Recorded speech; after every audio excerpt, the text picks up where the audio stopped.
Em que ano que você veio aqui para Ipatinga? É 80. 1980? 80, 80. Final de 79 e início de 80. Não foi, Plano? Foi. Pergunta para ele sobre quando ele veio. Quando eu vim, eu conheci ainda a Fazenda Prato Raso, existia. A casa do seu Jamil ali no bairro Betânia não, Canaã. A casa, eu dava aula no colégio municipal, passava sempre, via bem a casa e depois, com o tempo, tudo sendo consumido e destruído. E essa preciosidade que todos nós deveríamos ter conservado, né? Tanto a Prato Raso quanto no Iguaçu e a fazenda do senhor Jamil, infelizmente o tempo consumiu com elas. Isso é muito triste, né? E tinha ainda a Fazenda Ipanema, que ainda existe ainda um espaço que era da fazenda, e hoje essa casa da Fazenda da Ipanema também não existe mais. Ela, nos últimos 8 anos, ela acabou de existir. Ela fica de frente para o Villefort. Fica de frente para o Villefort. A casa era ali, onde é um negócio de transporte. Agora é uma transportadora. De Villefort, lá do Veneza? É. Você chegou a conhecer também. É. Quando eu cheguei aqui em 1980 também, que eu vim em 79, depois eu mudei em 80. Não sei se você ainda se lembra, lá no Betânia ainda existia algumas ruínas do moinho, o grande moinho do Betânia, que fazia parte da Fazenda Betânia, né, que antes era a Fazenda Barra Grande. Isso. Você ainda se lembra daquela roda que tinha lá, aquele moinho? Sim, que parecia uma roda gigante. Sim. Exatamente. E ali aquela região também tinha muitos olhos d'água. Então aquela região toda hoje foi aterrada, acabando com essa Muitas preciosidade de água e de lagoas. Ali é onde tem aquela área da CEMIG, ficam os animais, ali é que era do Jamil? Era ali, a fazenda era ali. Primeiro pertenceu ao seu Pedro Soares, ele fez a casa. Quando ele comprou a fazenda, pertencia à fazenda Barra Grande, que antes era a fazenda Esperança. E ele fez uma outra casa.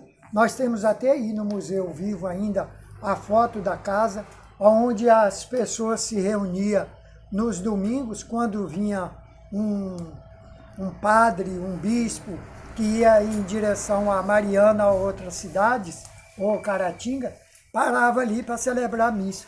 E tinha também que o seu Pedro Soares, ele viu que no lugar não tinha escola, né, para as crianças, então ele montou uma escola na própria casa. A parte de baixo da casa, que era, na época chamava de paiol e outros nomes, ele montou uma escola e ali funcionava a escola. Depois, né, a gente pode até conferir, nós temos a foto ali da casa que existia. O senhor veio para Ipatinga, o senhor lembra da Estação Pedra Mole? Chegou a visitar ela? Logo nos anos de 1982, com o padre Tavares, antigo padre Tavares, professor Tavares do Colégio São Francisco, ele me levou na Estação Pedra Mole, onde ele relatou para mim o que ele sabia daquele tempo, né? E eu conheci o prédio da estação, ainda todo preservado, telhado, paredes, janela. Havia o trilho ainda próximo da estação, o trilho do trem, com uma distância assim, de uns 800 ou mais metros, né? Uma bitola estreita. O aguadouro, o lugar onde entrava a água para a caldeira da máquina, né? E passado um tempo, já nos anos 90, aquilo praticamente já deixava de existir, já estava tudo em ruína. cheguei a reconhecer uma única parede que hoje ainda tem um restinho dela lá. Mas isso para mim me deixou muito triste, porque Lá ficou tudo abandonado. lá era um espaço público, O né? espaço era os Depois que a Uzi Minas, através de uma medida coercitiva da justiça, fez com que ela recuperasse aquela área e mantesse sob a vigilância dela, né? E você me falou sobre os tijolos Ah, sim. Eu reconheci nesses escombros já nos anos 90, 91, abril de 91, os tijolos da estação eram tijolos ingleses, porque eles eram de bitolas aproximadamente assim de 40 centímetros, a espessura de 15, e eles tinham uma corcova, uma em cima e outra embaixo. Os tijolos as paredes eram feitas sobre encaixe. E a argamassa usada era areia e óleo de baleia para fazer a junção de um tijolo ao outro. Então o frontispício da estação era a parede dupla, 2 tijolos. As de dentro já era tijolo único e a parte de trás da estação também um tijolo único. E hoje só tem o resto, o que está no chão, o né? alicerce. O alicerce. Lembrando, né, que em 1922, que a estação foi inaugurada, então justifica ter essas questões do tijolo inglês, né? Ser importado. E ser importado, porque aqui não tinha fábrica de tijolos, Olaria, né? olarias, né? Então tudo que era feito vinha de fora. As telhas da estação eram telhas coloniais. Isso eu me lembro perfeitamente, que o Tavares chamou a atenção para mim. Hein? Era a época das telhas francesas, que a gente ainda tem muita casa em Patinga que tem telha francesa. Mas a da estação ainda era A telha feita na colonial. coxa. Feita na coxa. Eles falam que é feita na coxa, né? Só que essas telhas não eram feitas na coxa no tempo colonial. Já eram mais uma fabricação mais moderna, né? Com formas próprias. E o centro de Patinga, o que você lembra assim, do centro quando você chegou aqui nos anos 80? Já era. O centro de Patinga era calçado com pedras. A rua 28 de Abril era para paralelepípedos, com formato único. Algumas ruas adjacentes eram pedras disformes, de tamanho variado, né? Havia ainda algumas ruas em que a rede de esgoto só sobrava na beirada delas, mas isso, com o passar do tempo, eles foram recuperando esse sentido de saneamento básico do já então município de Patinga. A Praça 1º de Maio era bem arborizada, as árvores eram maiores, não são as que estão lá hoje, porque parece que já sofreu 2 reformas severas, descaracterizando, né? Tinha os lugares onde penduravam os animais, que toda quarta-feira era o abate de porcos, até perto dos anos 78, 79, o professor Tavares fala do relato que esses animais eram vendidos na praça, né? E bois também, partes de bois eram esquartejados e vendidos na Praça 1º de Maio.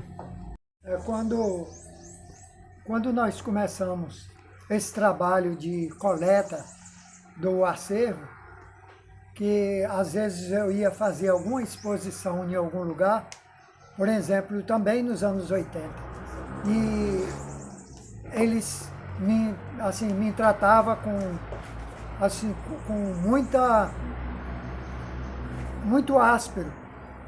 Eram severos com você. Muito severo, Tratamento porque rude. falava que Ipatinga não era lugar de museu, nem de mostrar essas coisas, que aqui era um lugar, que Ipatinga era um lugar de se ganhar dinheiro, que todo mundo que vinha para aqui vinha na intenção de ganhar dinheiro e voltar.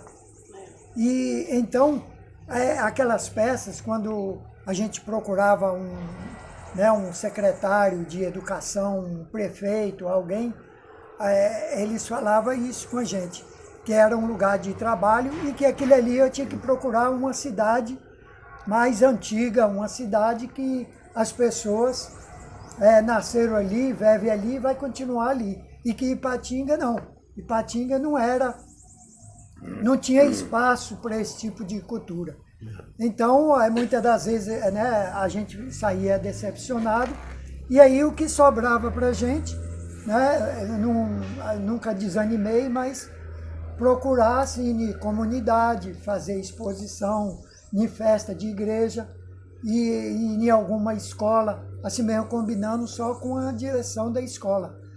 E outras vezes também, quando a gente ia defender assim, algum espaço que ainda restava, a Estação Memória, as ruínas lá do Castelo, a casa do Iguaçu, a gente também, né, era também maltratado, era visto como pessoas que estavam querendo criar confusão. Problema.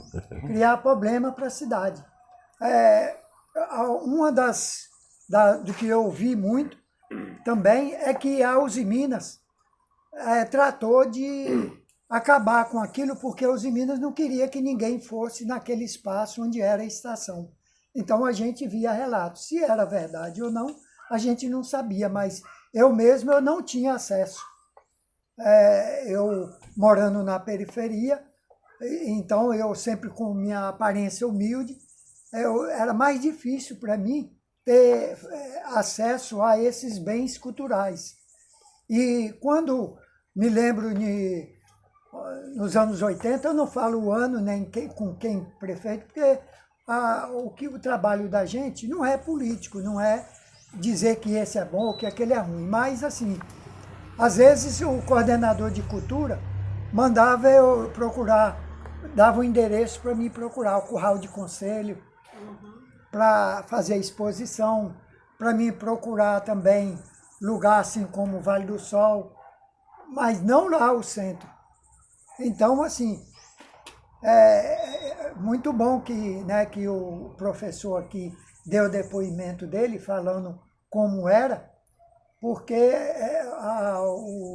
a história ela é feita de relatos, de vivências, né? De um, de outro e de outro. Então, o que eu vejo, às vezes, é diferente, ou que eu vivenciei, um pouco diferente do outro. Então, é preciso juntar todas essas histórias para a gente formar a história da cidade. Eu, enquanto professor de geografia nos anos 80, falando sobre a geografia humana, cuidando exatamente da parte das pessoas, eu lembro de ter feito um levantamento em todas as salas, perguntando inicialmente aonde você nasceu.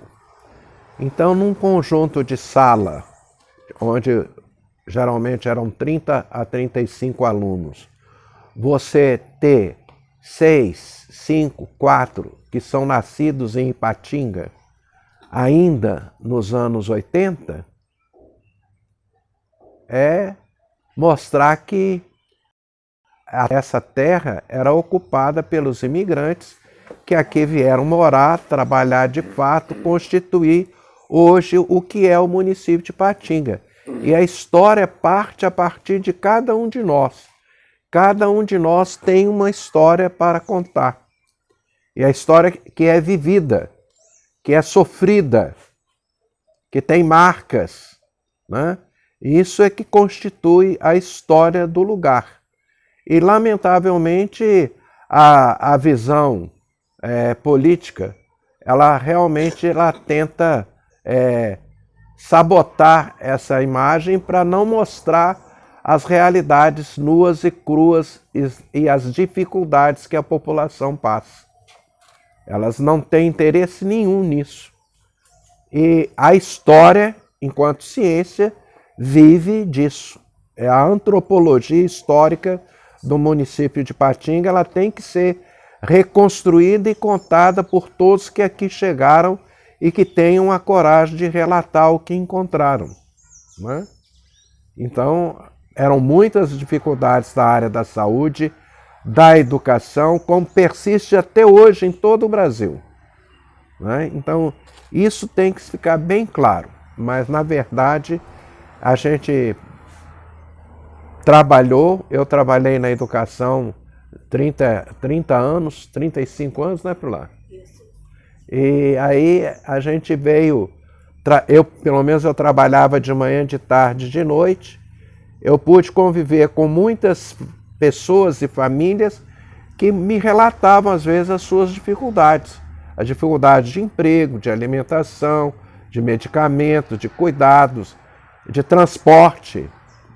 Uma das minhas motivações como engenheiro geógrafo que sou, era esbarrei com a grande dificuldade, porque as pessoas que trabalhavam no bairro Castelo, Cariru e outros, o Bela Vista, o que elas faziam? Elas vinham de ônibus do seu bairro até o centro da cidade, perto da prefeitura ou Praça Caratinga, e depois, para chegar no seu trabalho, era a pé. A pé para ir e a pé para voltar. Até que então, através das associações de bairro, eu visitando as associações de bairro, sábado, domingo, nas minhas horas de folga, e colocando na ideia desses moradores a possibilidade de se ter um ônibus contínuo que passasse nesses espaços, que passasse no centro e que passasse no bairro. Então hoje nós temos os ônibus circulares. O circular A, o circular 1A, né? 1B, 2B. Mas permanece o bairro Castelo, que não é servido de E aí, assim mesmo o Castelo ainda não tem ônibus, né? Que é o bairro onde fica os chefões da usina. Ficava. né? Porque agora até venderam os seus espaços aí outras Jackson, pessoas. Tem que lembrar que perto mais ou menos dos 30 anos, em torno de uns 30 anos, houve uma mudança de mentalidade do nosso povo de Patinga. Começou-se a chegar às faculdades. Então, o que aconteceu? Os pais pararam com aquela mania, eu vou aposentar aqui, estou indo embora. Era o nosso projeto, eu ia aposentar hoje, amanhã eu já estava com a mudança pronta, que eu ia voltar para Juiz de Fora. Lembra? Nós íamos embora. Hoje não, hoje a mentalidade das pessoas já é diferente. As pessoas estão criaram raízes aqui. Amizades, Criaram pessoas. amizades, companheirismo, vizinhança. Você fez a sua própria casa, entendeu? Ganha-se dinheiro do mesmo jeito que eles pensavam antigamente, só que existia uma cultura da época, que era aquela cultura das pessoas que vieram de fora. Os imigrantes, né, que vieram ajudar na construção das usinas. Então, assim, você percebe que Patinga ela era toda separada. No Cariru ficava só os técnicos, no Castelo só a chefia, no Horto também eram só os técnicos, né, aquela região de lá. Você vê que a região de Patinga, chamada centralizada, que fica do lado de lá do rio, ela foi toda projetada. Ela é toda projetada. Nós, do lado de cá do rio, que eles chamam de periferia, as pessoas ainda têm aquelas construções que não termina de fazer e o tijolo é aparente. Nós ainda temos muito isso. Vocês acham assim, importante preservar o que restou assim, ainda da história, né, de Patinga? Lógico, gente, pelo amor de Deus, a população que não preserva a sua história é uma população morta, inexistente. A cultura é tudo, desde quando a pessoa nasce até quando ela morre, e mesmo ela morrendo, ela deixa a cultura contínua, É uma continuidade permanente. Então, objetos de trabalho diário, de trabalhos profissionais, né? A evolução desses materiais hoje eletroeletrônicos, né? A gente vê, por exemplo, aqui no museu tem um gramofone, um toca-disco com a caixa acústica de madeira. Hoje você tem uma mini caixa de som que dá para percutir assim, até 2, 3 quilômetros de distância, a pessoa escutar o som com muita nitidez e clareza. É uma história. O ferro de passar roupa. Hoje não se usa quase nada de ferro de passar roupa, mas o ferro a brasa, o ferro elétrico, agora o a vapor, né? É o vapor também. Né? Então, a evolução. Né?